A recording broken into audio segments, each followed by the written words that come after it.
O propósito de Deus para a salvação começou ali no jardim. Deus é o dono deste grande plano, e sua redenção é para todos os povos. A nossa justificação foi conquistada na cruz pelo próprio Filho de Deus que nos leva ao Pai. E para nós, os que fomos resgatados, somos chamados a ser porta-vozes deste plano ao mundo. Nós somos chamados, e isso não é para alguns, é para todos. E você pode levantar, nesta geração, pessoas que falem. Essa é a nossa responsabilidade. Cristo precisa ser conhecido em todos os lugares, por todas as pessoas, em todas as nações. Conheça sobre este plano, sobre os povos não alcançados, sobre as missões urbanas e sobre as janelas 1040 e 414. Vamos juntos levar o reino a todas as pessoas.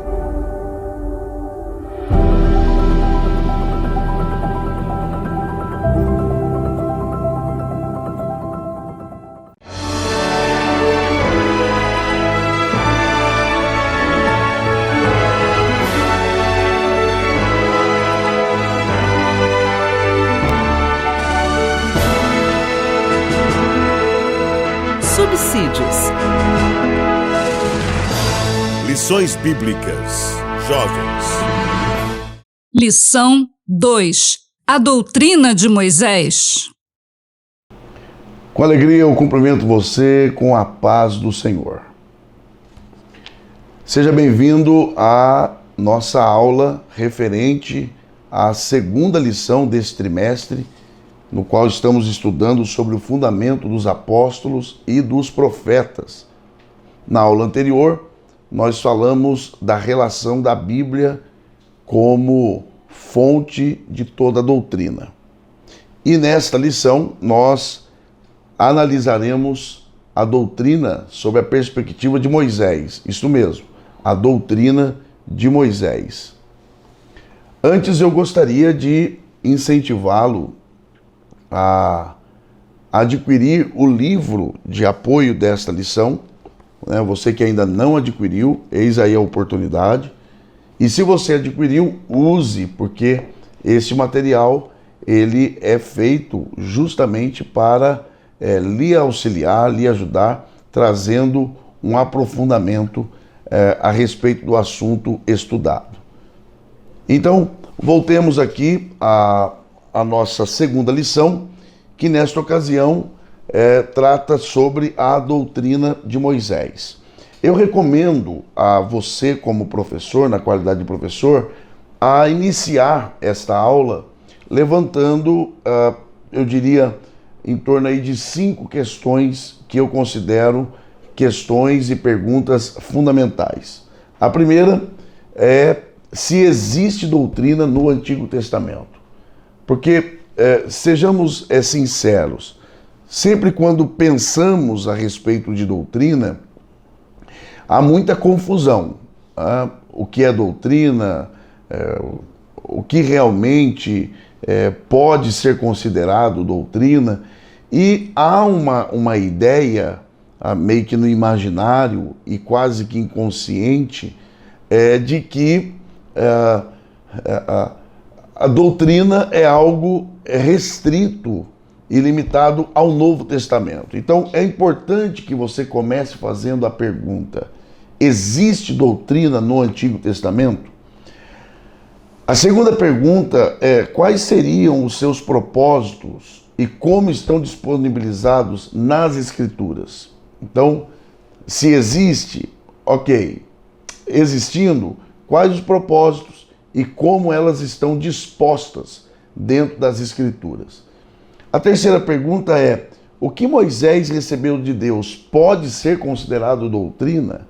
É claro que todos nós temos consciência de que Deus entregou algo a Moisés, a lei a Moisés, mas afinal, isso pode ser considerado doutrina?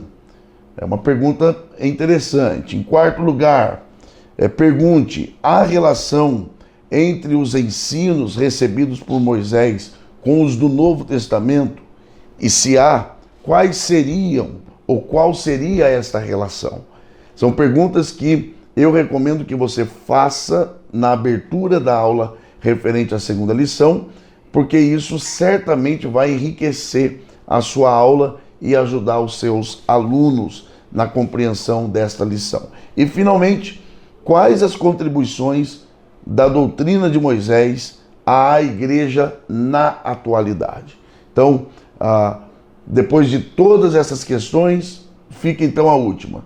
De que forma aquilo que estamos chamando de doutrina de Moisés pode ser útil à igreja na atualidade? Seguindo, eu recomendo que você também dê uma ênfase de que a proposta deste capítulo é a de responder a essas questões, tá? A resposta, na verdade, desta lição, da lição de número 2, é de responder às questões expostas anteriormente. Então, essas 5 perguntas que nós formulamos agora, elas são respondidas ao longo de toda esta lição, principalmente no sentido de uma análise sobre os princípios de Deus que foram entregues a Moisés, que geralmente são chamados de a lei de Deus. Então, dê essa ênfase porque ela é fundamental. Além dessa ênfase, é importante também que você dê um enfoque especial de que um dos principais objetivos da lei de Deus é o de refletir o caráter de Deus por intermédio de seus princípios. Então, quais são os objetivos da lei de Deus?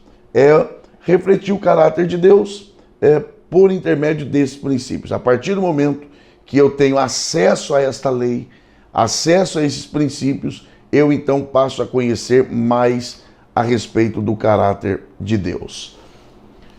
Já quanto aos objetivos desta lição, nós poderíamos aqui colocar como que seria responder às questões levantadas anteriormente, mas de forma mais específica, nós podemos dividir em 3. O primeiro é compreender o significado de antiga aliança.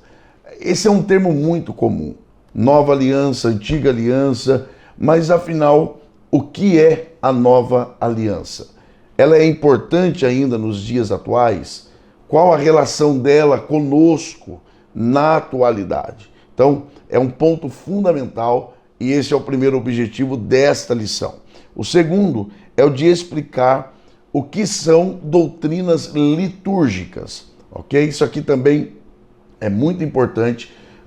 O que são estas doutrinas litúrgicas? E, finalmente, mostrar o que são as doutrinas morais. Dá para imaginar que esta é uma lição de elevada importância e também empolgante, eu diria. Então, no primeiro tópico, a lição ela se propõe a tratar exatamente sobre o primeiro objetivo, que é o que é a antiga aliança. Então, o primeiro tópico trabalha a antiga aliança. Como é que eu recomendo que você comece a sua aula? Comece dando uma ênfase sobre o problema que existe quando alguns termos, algumas expressões, elas perdem o seu real sentido e significado. Eu sou um insistente sobre a importância de conceituar não só bem, mas corretamente termos fundamentais a um determinado assunto. Porque se você errar, ou se equivocar, ou ficar aquém de uma definição a respeito de um termo, toda a prática em torno disso ficará comprometida.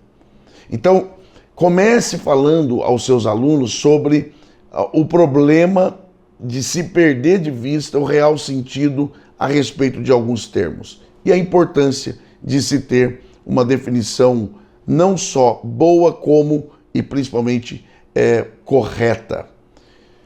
Nesse caso, eu estou me referindo à perda do real sentido da expressão antiga aliança.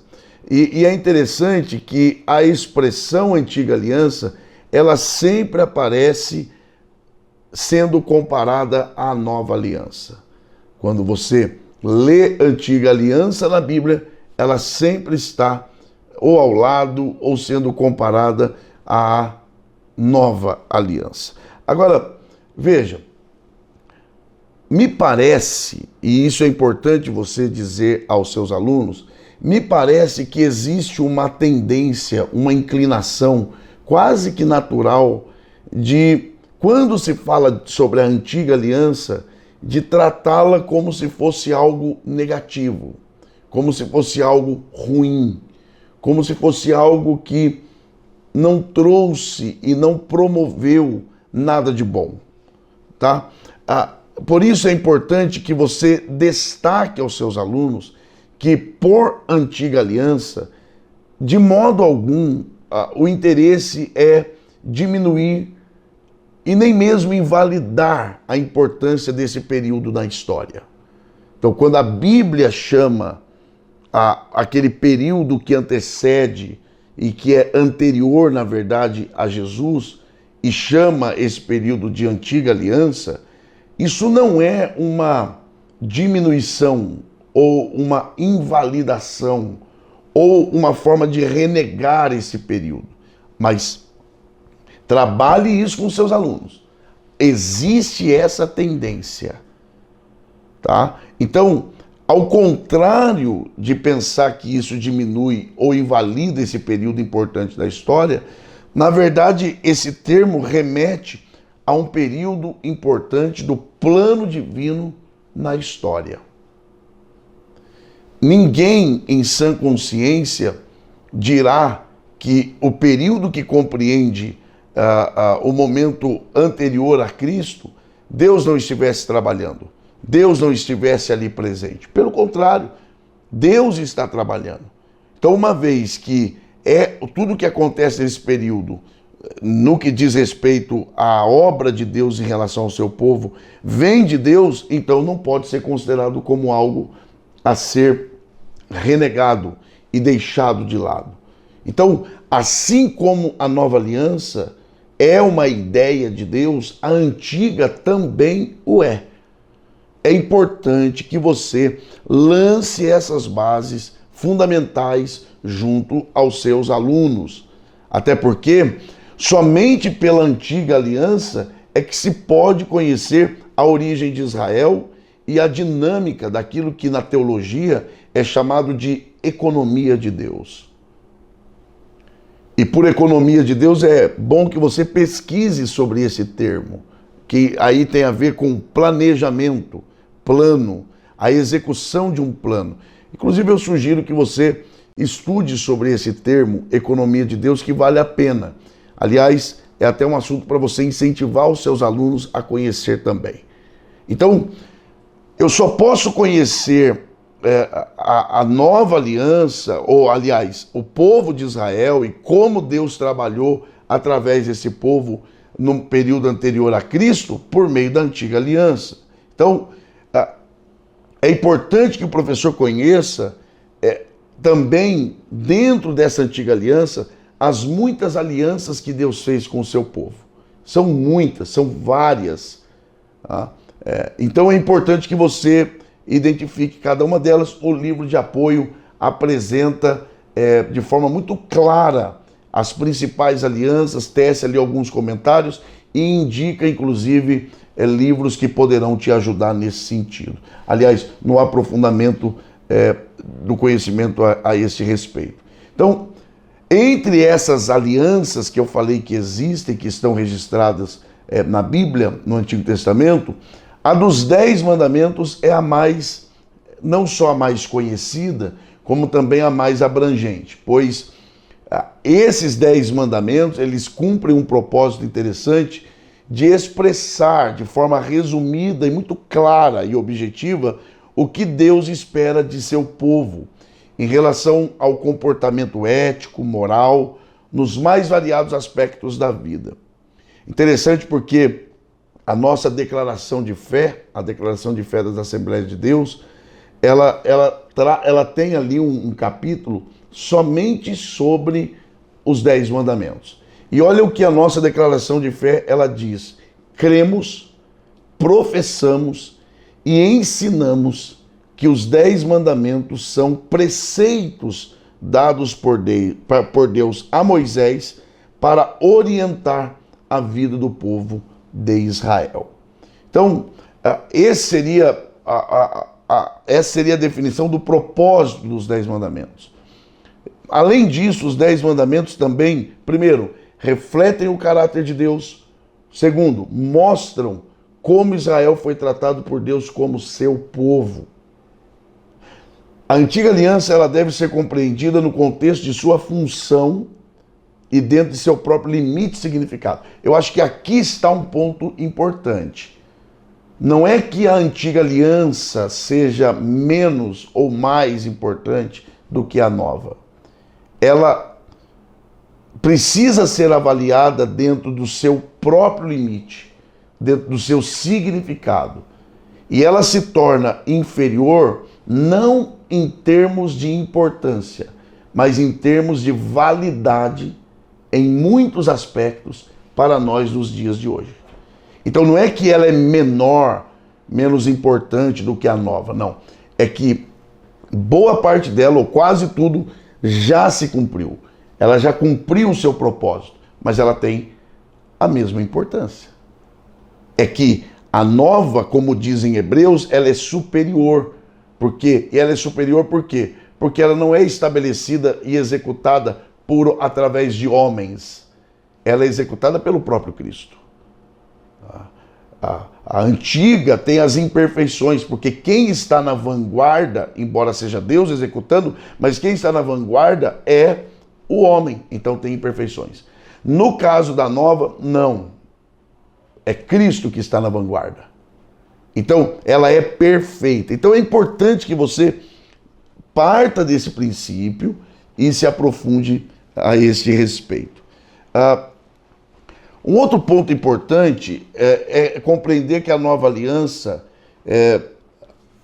a comparação da nova aliança com a antiga, é um método interpretativo. Isso é importante. E não um meio de diminuir, nem mesmo descredenciar a antiga.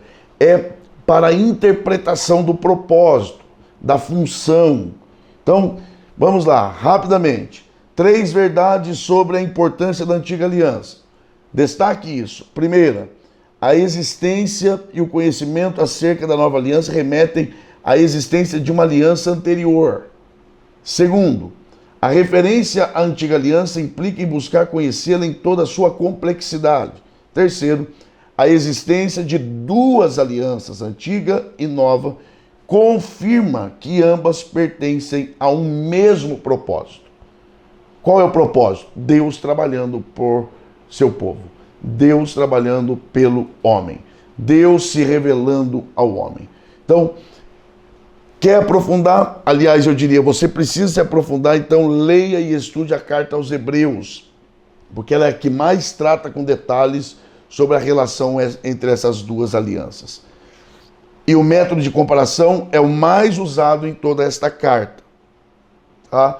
Então, em certa medida, a antiga aliança, ela cumpriu o seu papel de frear o mal. Então, afirmar que a antiga aliança e a nova aliança, precisa afirmar que elas se complementam. Há diferença entre elas. No entanto, a fonte é a mesma. Deus estabeleceu a antiga. Deus estabeleceu a nova.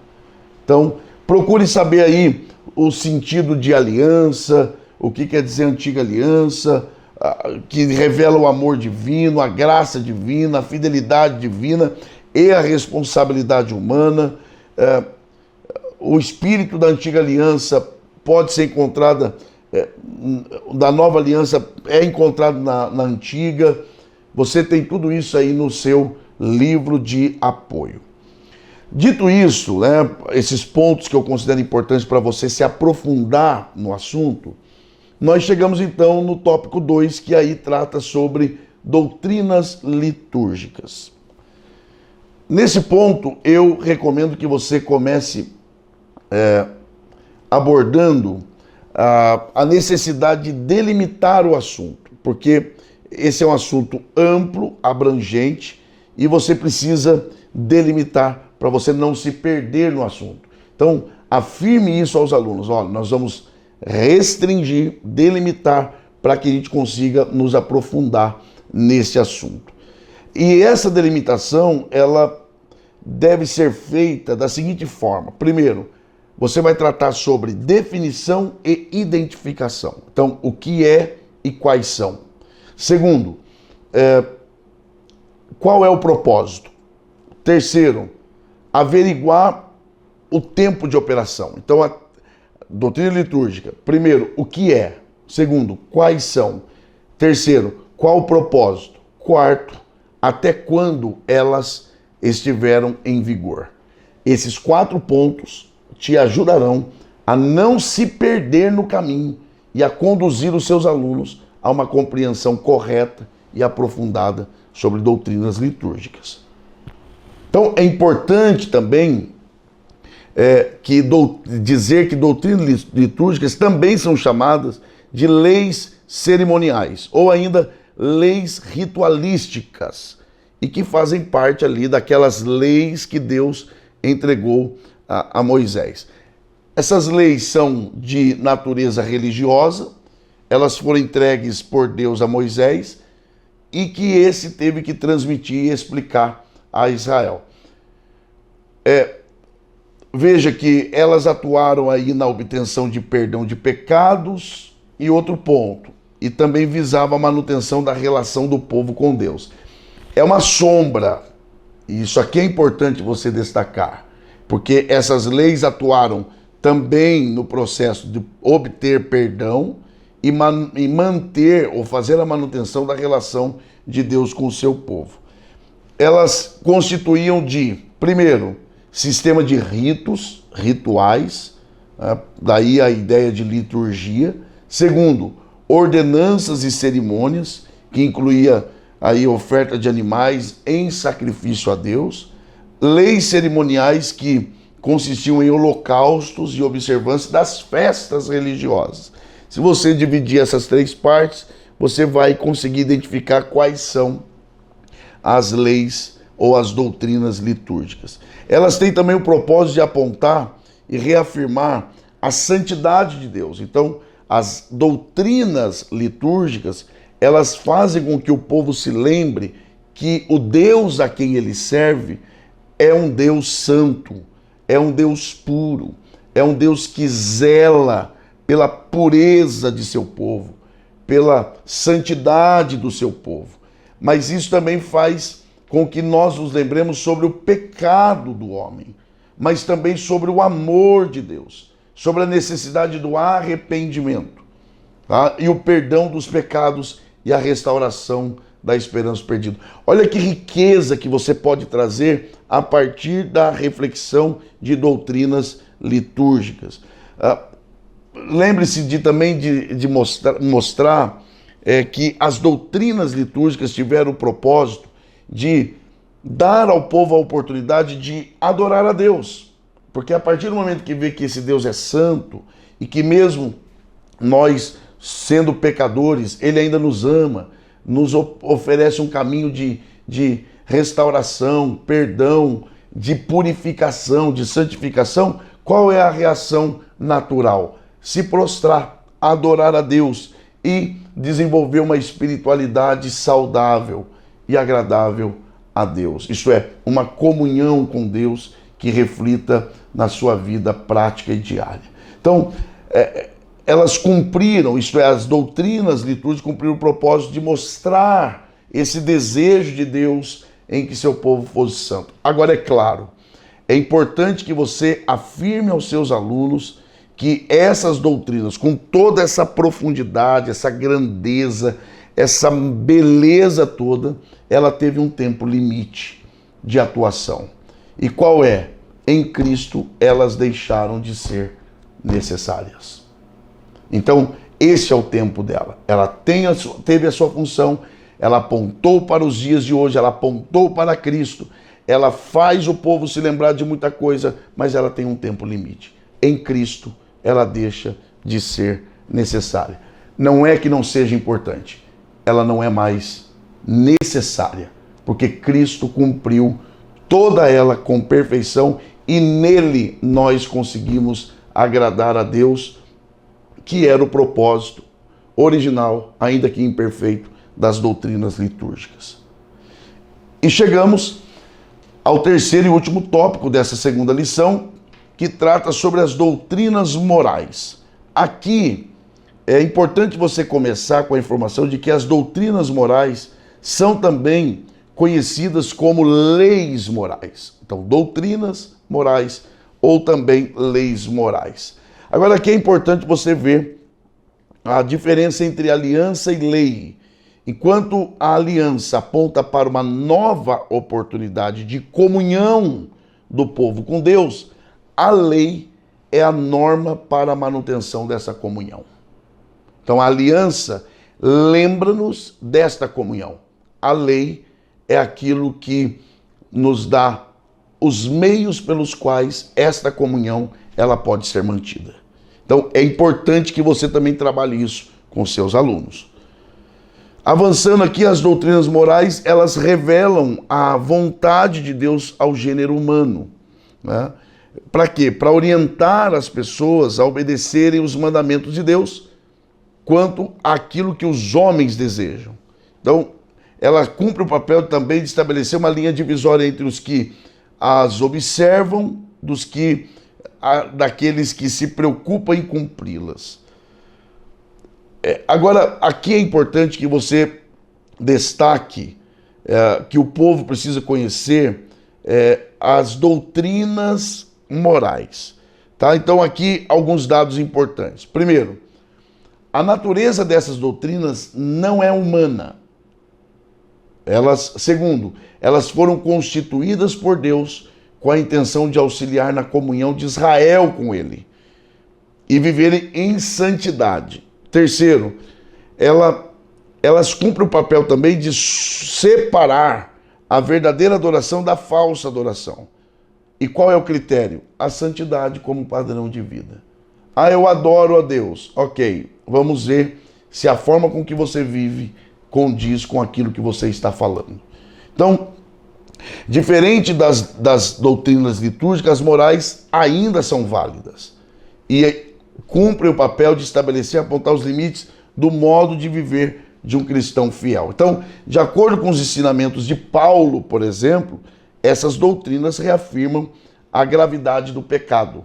Então, quando Paulo trabalha aquilo que as doutrinas morais apontaram, então Paulo trabalha sempre na ideia de que é preciso que o homem se lembre da gravidade do pecado.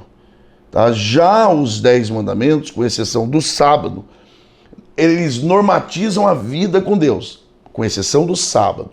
Eu recomendo que você, além de ler o livro de apoio, você também se aprofunde no que a declaração de fé da nossa igreja trata sobre os 10 mandamentos. Então, e Jesus é a palavra final, é claro, porque ele diz que toda essa lei, ela se resume em, primeiro, amar a Deus acima de tudo e ao próximo como a si mesmo. Porque este ato de amar a Deus acima de todas as coisas e ao próximo como a si mesmo é o ponto alto, é o cumprimento máximo e perfeito de todas essas doutrinas morais. Então, basicamente é isso, e você deve concluir afirmando que as doutrinas morais permanecem vigentes, atuais e úteis, com exceção do sábado, mas elas permanecem vigentes, atuais e úteis, e que, vivendo dessa forma, com a ação do Espírito e para a glória de Deus, nós então refletiremos o caráter de Deus na terra. Que Deus nos abençoe, desejo a você uma boa aula e nos encontramos na aula de número 3. Um abraço.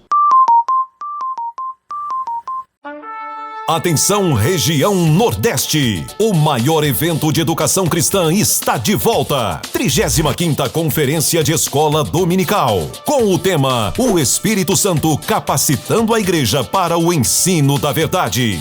14 a 17 de março de 2024, no Centro de Convenções de Pernambuco. Aprenda com experientes nomes da área de ensino as melhores práticas de educação cristã. Pastor José Wellington Bezerra da Costa, Pastor José Wellington Costa Júnior, Ronaldo Rodrigues de Souza, Pastor Ezequias Soares, Pastor Douglas Batista, Pastor Elienay Cabral, Pastor Alexandre Coelho, Professora Joane Bentes, além de muitos outros pastores, educadores, psicólogos e pedagogos plenamente qualificados e com ampla experiência na área de ensino. Se atualize e eleve seu desempenho em sala de aula. Multiplique o conhecimento da Palavra de Deus e seja capacitado para exercer com excelência o ministério de ensino em sua igreja. Uma abordagem completa desde pastores e dirigentes, passando pela classe de adultos e até a educação infantil. E também ministrações para a educação com alunos especiais e a classe de discipulado.